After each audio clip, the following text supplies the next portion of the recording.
हरे कृष्ण, जय भोलेनाथ। प्रिय श्रोताओं, आज है कार्तिक मास के शुक्ल पक्ष की त्रयोदशी तिथि और आज है सोम प्रदोष व्रत। और आज त्रयोदशी तिथि सुबह 5:08 से प्रारंभ होकर अगले दिन सुबह 2:05 पर समाप्त होगी। इसलिए 3 नवंबर सोमवार को ही केवल सोम प्रदोष व्रत रखा जाएगा। और प्रदोष व्रत में प्रदोष काल में भोलेनाथ की मुख्य पूजा होती है। तो आज सूर्योदय का समय होगा सुबह 6:37 पर, सूर्यास्त का समय रहेगा शाम 5:43 पर, ब्रह्म मुहूर्त सुबह 5:01 से 5:49 तक रहेगा। राहु काल सुबह 7:30 बजे से 9 बजे तक रहेगा। और आज शिववास का बहुत ही सुखद संयोग भी बन रहा है। शिववास नंदी पर होगा जो कि अगले दिन सुबह 2:05 तक रहेगा। और आज प्रदोष काल का समय रहेगा शाम 4:58 से 6:28 तक। इसी शुभ मुहूर्त में आप पूजा करके व्रत की मुख्य कथा का श्रवण भी कर सकते हैं। चलिए आपको सुनाते हैं सोम प्रदोष व्रत की कथा। उससे पहले हम सभी मिलकर भोलेनाथ और माँ पार्वती जी से प्रार्थना करते हैं। ओम श्री गणेशाय नमः। ओम नमः शिवाय। हे आदिदेव महेश्वर, हे भोलेनाथ शंकर, हे जगत जननी पार्वती माता, हे शीतल मनोहर चंद्रदेव, आज सोम प्रदोष व्रत के इस पावन समय में हम सब आपके चरणों में श्रद्धा भक्ति से उपस्थित हुए हैं।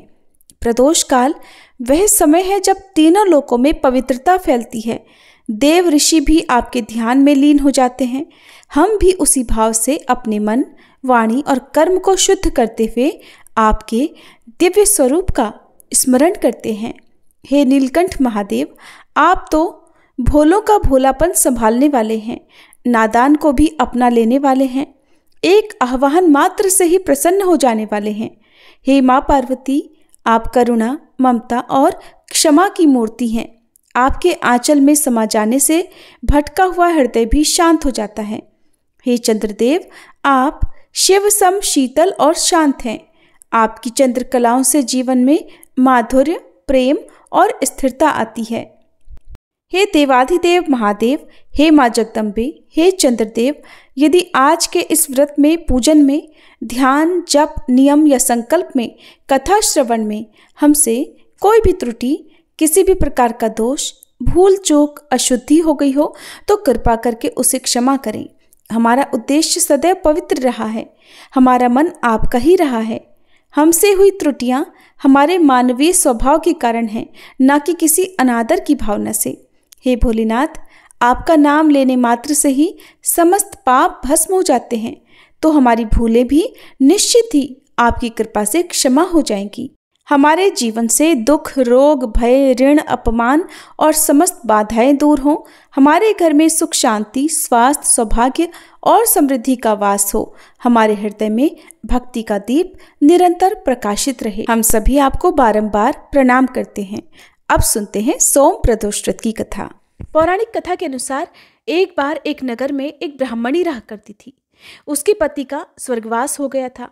अब उसका सहारा उसका इकलौता पुत्र ही था, जिसके साथ वह सुबह से ही भिक्षा मांगने के लिए निकल पड़ती थी। इस तरह दिन भर भिक्षा में मिले हुए अन्न से ही वह अपना और अपने पुत्र का पेट पालती थी। एक दिन घर वापस आते समय ब्राह्मणी को एक बालक घायल अवस्था में मिला। ब्राह्मणी को उस पर दया आ गई और उसे वह अपने घर ले आई। वह लड़का विदर्भ देश का राजकुमार था। शत्रु सैनिकों ने उसके राज्य पर आक्रमण कर लिया था और उसके पिता को बंदी बनाकर उसके राज्य पर अधिकार कर लिया था। इसलिए वह बालक मारा मारा फिर रहा था। राजकुमार अब ब्राह्मणी और उसके पुत्र के साथ उनके घर में ही रहने लगा और उसके पुत्र की तरह ही पलने और बढ़ने लगा। एक दिन वह ब्राह्मणी अपने पुत्र के साथ राजकुमार को लेकर भिक्षा मांगने के लिए गई हुई थी। वहीं पर अंशुमति नाम की एक गंधर्व कन्या ने राजकुमार को देखा और उस पर मोहित हो गई। अगले दिन वह अपने माता पिता को राजकुमार से मिलवाने के लिए लेकर आई और कुछ ही दिनों के बाद अंशुमति के माता पिता को भगवान शंकर ने स्वप्न में आदेश दिया कि राजकुमार और अंशुमति का विवाह कर दिया जाए। उन्होंने वैसा ही किया। वह विधवा ब्राह्मणी भगवान शिव की परम भक्त थी और सारे प्रदोष व्रत रखा करती थी।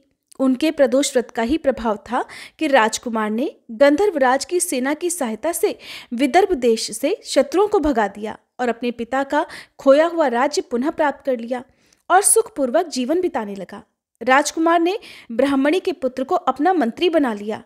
ब्राह्मणी के प्रदोष व्रत के कारण भगवान शंकर की कृपा से जैसे राजकुमार और ब्राह्मणी पुत्र के दिन सुधर गए, वैसे ही भगवान शंकर अपने हर भक्तों पर कृपा बनाए रखते हैं और सबके दिन संवारते हैं। इस प्रकार सोम प्रदोष व्रत रखने से अगले पिछले जन्मों के सभी पापों का नाश हो जाता है और सारी मनोकामनाएं भी पूर्ण हो जाती हैं। निरोगी काया की प्राप्ति होती है। पौराणिक मान्यताओं के अनुसार चंद्रदेव को पाप के कारण क्षय रोग हो गया था।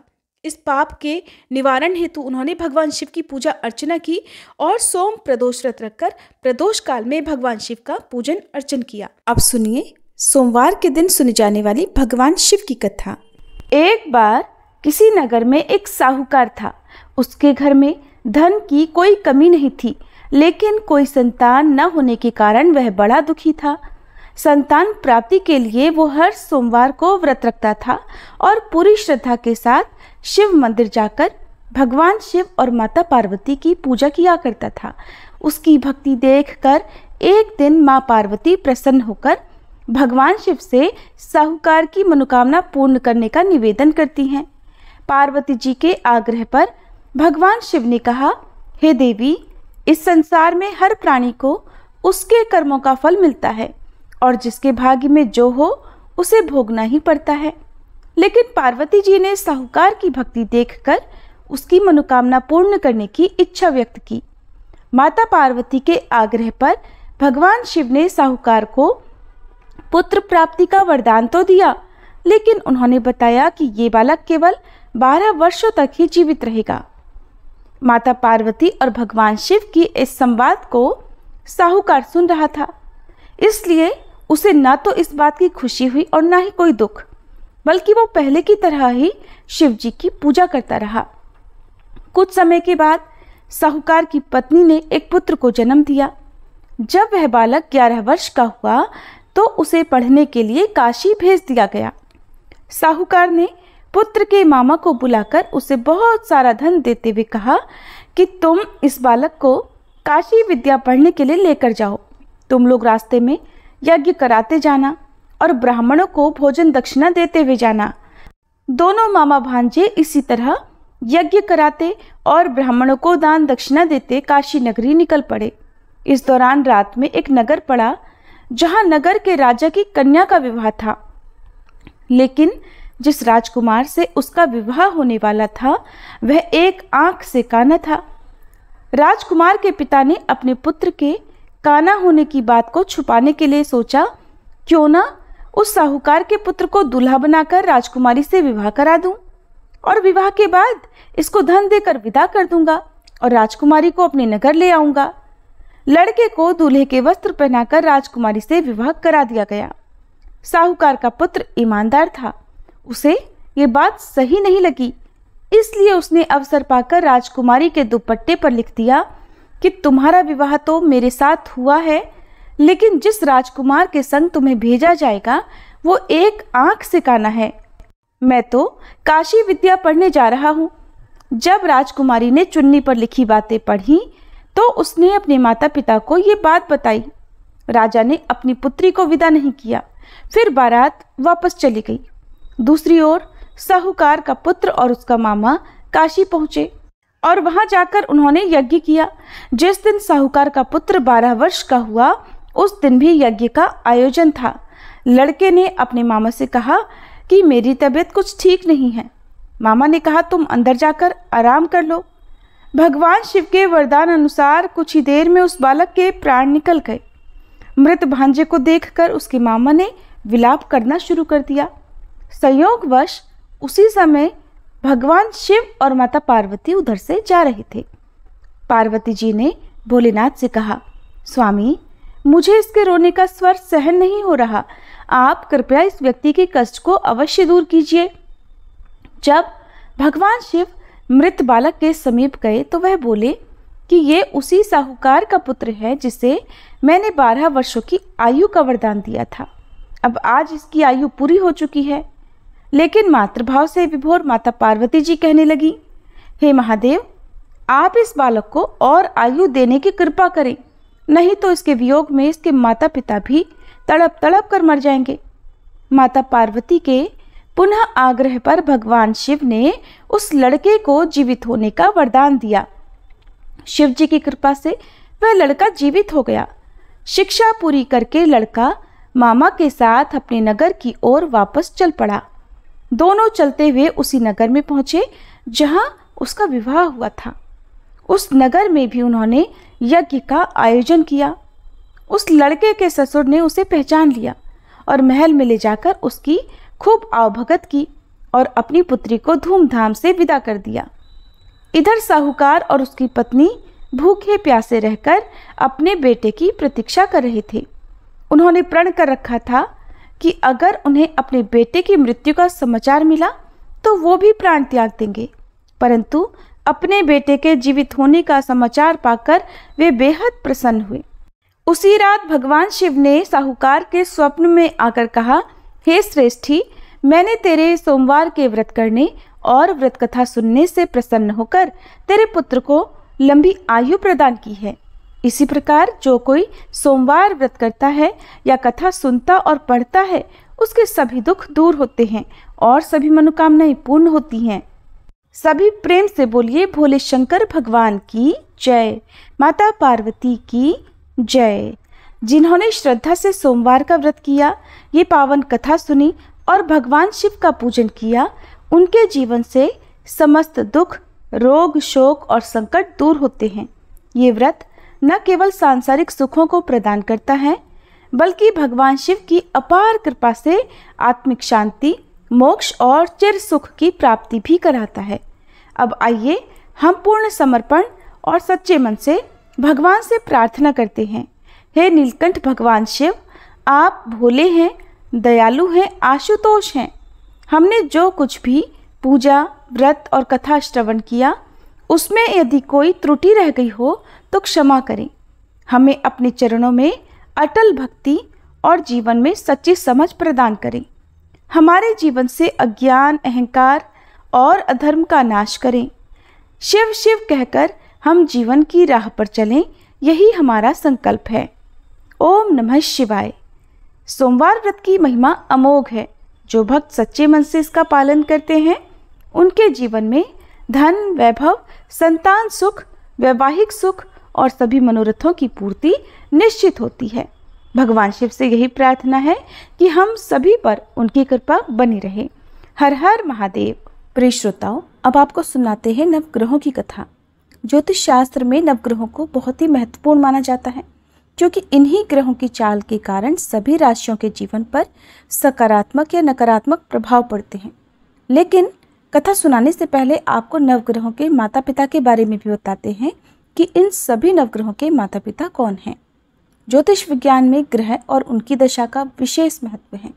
ये सभी नवग्रह किसी न किसी क्षेत्र जैसे शिक्षा, ज्ञान, धन, लाभ, हानि, इनका प्रतिनिधित्व करते हैं। सबसे पहले ग्रह की बात करते हैं सूर्य। सूर्य देव के पिता का नाम कश्यप है और इनकी माता अदिति हैं। पंच देवताओं में सूर्य देव का विशेष महत्व है। इनकी दो पत्नियां हैं जिनका नाम संध्या और छाया है। शनिदेव भगवान सूर्य के पुत्र हैं और यमराज और देवी यमुना भी इनकी संतान हैं। दूसरे ग्रह हैं चंद्र ग्रह। चंद्रदेव महर्षि अत्रि के पुत्र हैं और उनकी माता का नाम अनुसुईया है। शास्त्रों के अनुसार चंद्रदेव की 27 पत्नियां हैं जो 27 नक्षत्रों का प्रतिनिधित्व करती हैं। चंद्रदेव बुध ग्रह के पिता हैं। तीसरे ग्रह है मंगल ग्रह। शास्त्रों में बताया गया है कि मंगल देव के पिता भगवान शिव हैं और भूदेवी इनकी माता हैं। मंगल पूरी तरह से ब्रह्मचारी हैं। मांगलिक दोष का संबंध भी इन्हीं ग्रह से होता है। चौथे ग्रह हैं बुध ग्रह। बुध देव के पिता चंद्र और देवी तारा इनकी माता का नाम है। बुध देव को समस्त वेद और शास्त्रों का ज्ञान देवगुरु बृहस्पति से प्राप्त हुआ था और इनकी पत्नी का नाम इला है। चंद्र वंश का प्रारंभ भी इन्हीं से हुआ था। चौथे ग्रह हैं बृहस्पति। देवगुरु बृहस्पति के पिता महर्षि अंगिरस हैं। सुरूपा इनकी माता का नाम है और इनकी पत्नी का नाम तारा है। महाभारत काल में मुख्य भूमिका निभाने वाले गुरु द्रोणाचार्य इनके पौत्र माने जाते हैं। शास्त्रों में इन्हें देवताओं का गुरु भी बताया गया है। पांचवें ग्रह हैं शुक्र ग्रह। शुक्र देव के पिता भृगु ऋषि हैं और काव्य माता इनकी माता का नाम है। इन्हें कठिन तप के कारण भगवान शिव से मृत संजीवनी विद्या प्राप्त हुई थी। इनकी पत्नी का नाम जयंती है, जिन्हें देवराज इंद्र की पुत्री के रूप में जाना जाता है। छठे ग्रह है शनि ग्रह। शनिदेव भगवान सूर्य के पुत्र हैं और इनकी माता का नाम छाया है। लेकिन शनि का स्वभाव अपने पिता के गुणों से बिल्कुल विपरीत है। शनिदेव कर्मों के अनुसार फल प्रदान करते हैं और इनकी पत्नी का नाम धामिनी है। सातवें ग्रह हैं, सातवें आठवें ग्रह के रूप में राहु और केतु को जाना जाता है, जो कि समुद्र मंथन के समय तक अमृत पान करने से पहले तक स्वरभानु था, जिसके पिता का नाम विप्रचित्त है और माता का नाम सिंहिका है। राहु की दो पत्नियां हैं, जिनका नाम नागवल्ली और नागकणी है। इनका वाहन काले अश्वों वाला रथ है। वहीं स्वरभानु दैत्य के धड़ से केतु उत्पन्न हुए थे, जिनका वाहन चील है। ये तो था सभी नवग्रहों का परिचय। अब सुनिए नवग्रहों की कहानी। एक बार की बात है, किसी गांव में एक भाई बहन रहते थे। बहन का विवाह हो चुका था, तो एक दिन भाई अपनी बहन से मिलने के लिए उसकी ससुराल जा रहा था। रास्ते में भाई को एक सांप मिला और कहने लगा, मैं तुझे डसूंगा। भाई बोला, हे नाग देवता, मैंने ऐसा कौन सा अपराध किया है जो आप मुझे डसोगे? मैं तो अपने माँ बाप का एक ही पुत्र हूँ, बहन का एक ही भाई हूँ। मेरी पत्नी और मेरे बच्चे घर पर मेरा इंतजार कर रहे हैं, आप मुझे क्यों डसना चाहते हो? तब वह सांप बोला, तुम्हारे 9 ग्रहों की दशा लगी है, इसलिए मैं तुम्हें डस लूँगा। जब सांप किसी भी तरह राजी नहीं हुआ, तो वह बोला कि ठीक है, मैं अपनी बहन के घर उससे मिलने जा रहा हूँ। जब मैं वापस आऊँगा तब तुम मुझे डस लेना। सांप बोला, क्या पता तुम वापस आते समय इस रास्ते से आओ या ना आओ, मैं तो तुम्हें अभी डसूंगा। तब वह लड़का बोला कि ठीक है, तुम ऐसा करो, मेरे इस थैले में बैठ जाओ। जब मैं अपनी बहन से मिलकर वापस आऊँगा तब तुम मुझे डस लेना। सांप ने उसकी बात मान ली और थैले में बैठ गया। लड़के ने ऊपर से बेलपत्र ढक दिए ताकि वह किसी को दिखाई ना दे, और फिर अपनी बहन के घर पहुंच गया। बहन उस समय 9 ग्रहों की कहानी कह रही थी। उसने भाई को आया हुआ देखकर भाई से कहा कि भाई तुम बैठो, मैं पहले 9 ग्रहों की कहानी कह लूँ। तुम बैठो और मेरी कहानी भी सुनो। बहन ने कहानी कही, भाई ने कहानी सुनी। जीवों की, जानवर की, हाथी की, घोड़े की, कुत्ते की, बिल्ली की, भाई की, बहन की, घर के धनी की, बेटी जवाई की, देवरानी जिठानी की, सास ससुर की, संग की, सहेली की, सबके ग्रह शांत हो जाएं। घर चले 8 पग, आदमी चले 4 पग, सांप बिच्छू भंवरे सब आग में जले। ऐसे भाई को कहानी सुनाकर बहन खड़ी हो गई और भाई के पास रखे थैले को देखकर भाई से बोली, भाई थैले में क्या लाए हो? इससे पहले कि भाई कुछ कहता, उसने वह थैला उठाया और घर के अंदर ले गई। थैला खोलकर देखा तो बेलपत्र, केले और संतरे बन गए और सांप एक चमचमाता हुआ हार बन गया। जब हार पहनकर वह बहन बाहर आई तो बहन के गले में चमचमाता हार देखकर भाई बोला, बहन इतना कीमती हार तुम कहाँ से लाई हो? बहन बोली, भाई तुम ही तो लाए हो मेरे लिए। थैले में केले और संतरे के साथ हार भी तो था। भाई ने सुना तो हैरान रह गया और बोला, बहन उसमें हार नहीं बल्कि मेरी मृत्यु का सामान था। ऐसा कहकर उसने सारी बात अपनी बहन को बताई और फिर कहने लगा कि बहन ये तेरे ही 9 ग्रहों की कहानी का प्रभाव है, जो वह सांप हार बन गया। अब ये हार तू ही रख ले। कुछ दिनों के बाद बहन के घर रहने के बाद जब भाई वापस चलने लगा तो बहन बोली, भाई तुम्हारे 9 ग्रहों की दशा लगी है, तुम घर जाकर भाभी से कहना कि वो 9 ग्रहों की कहानी कहे। ऐसा कहकर उसने अपने भाई को विदा किया।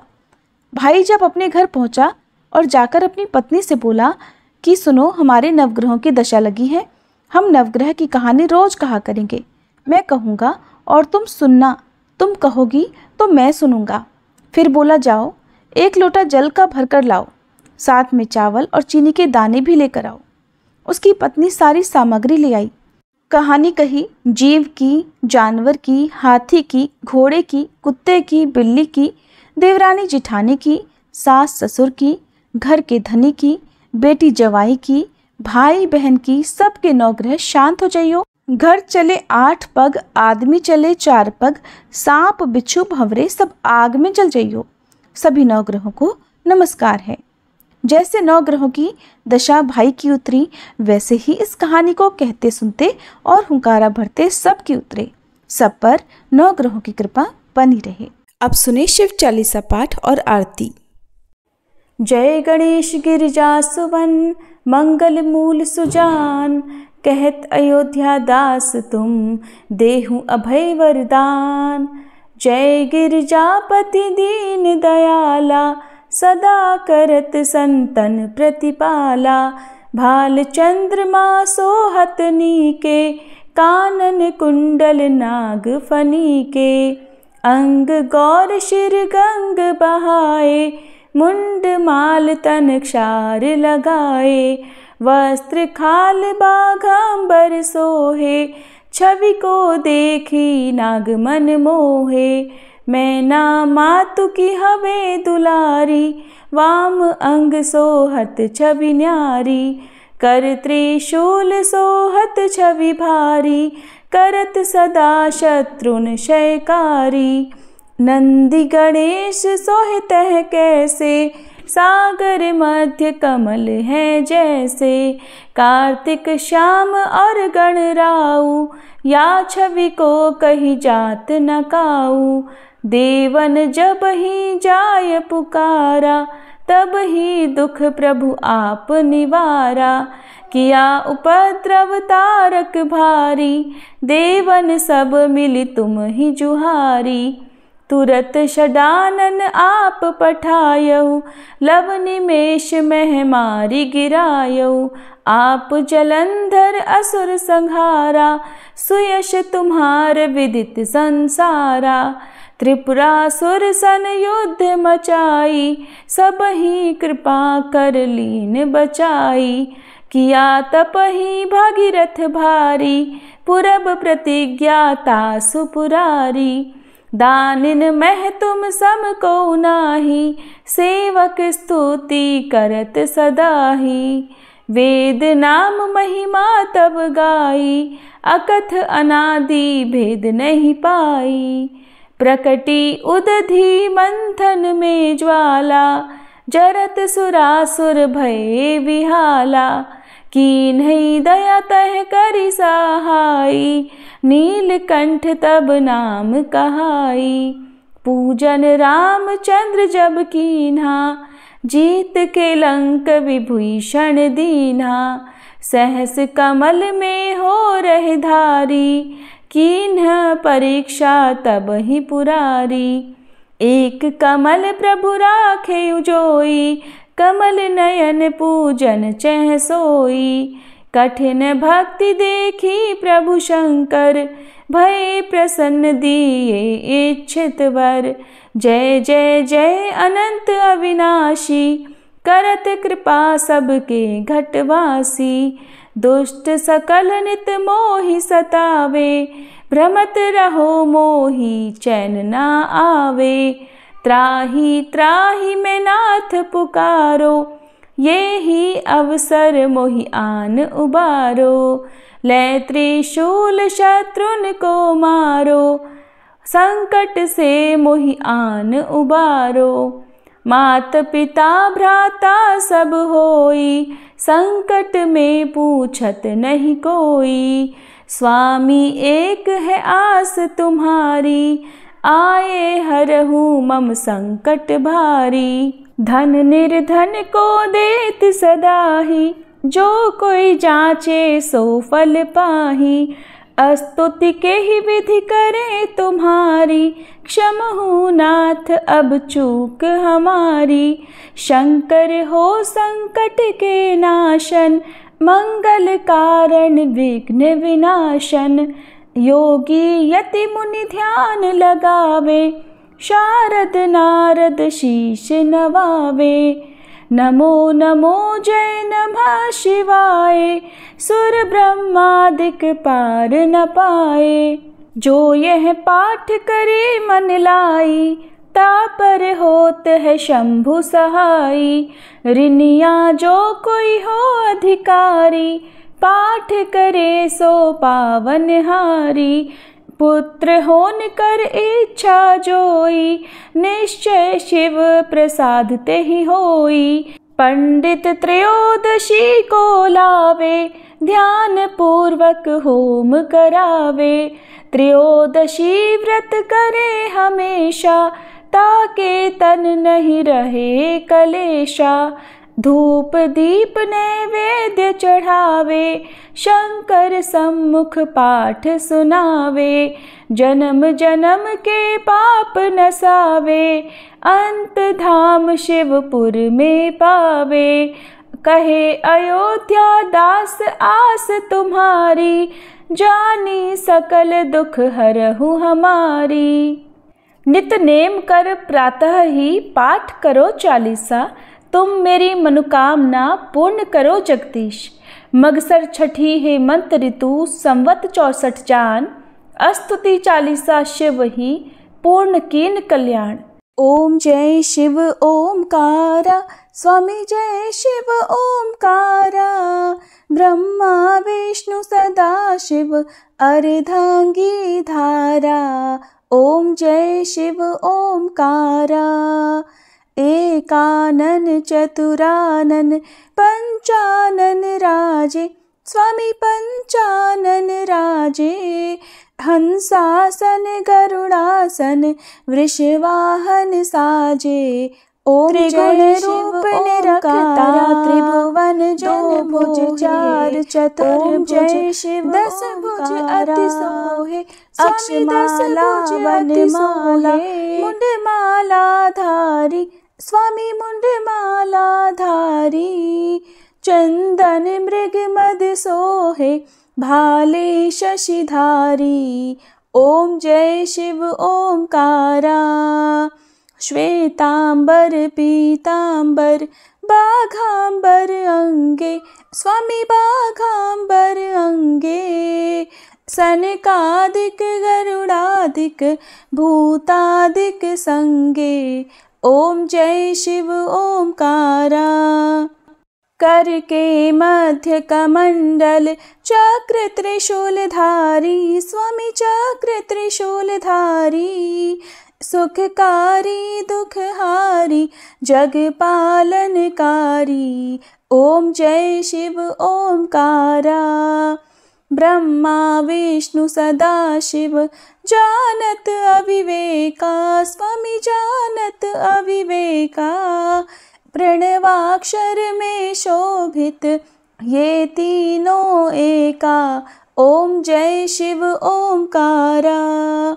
त्रिगुण स्वामी जी की आरती, जो कोई नर गावे। स्वामी जो कोई नर गावे।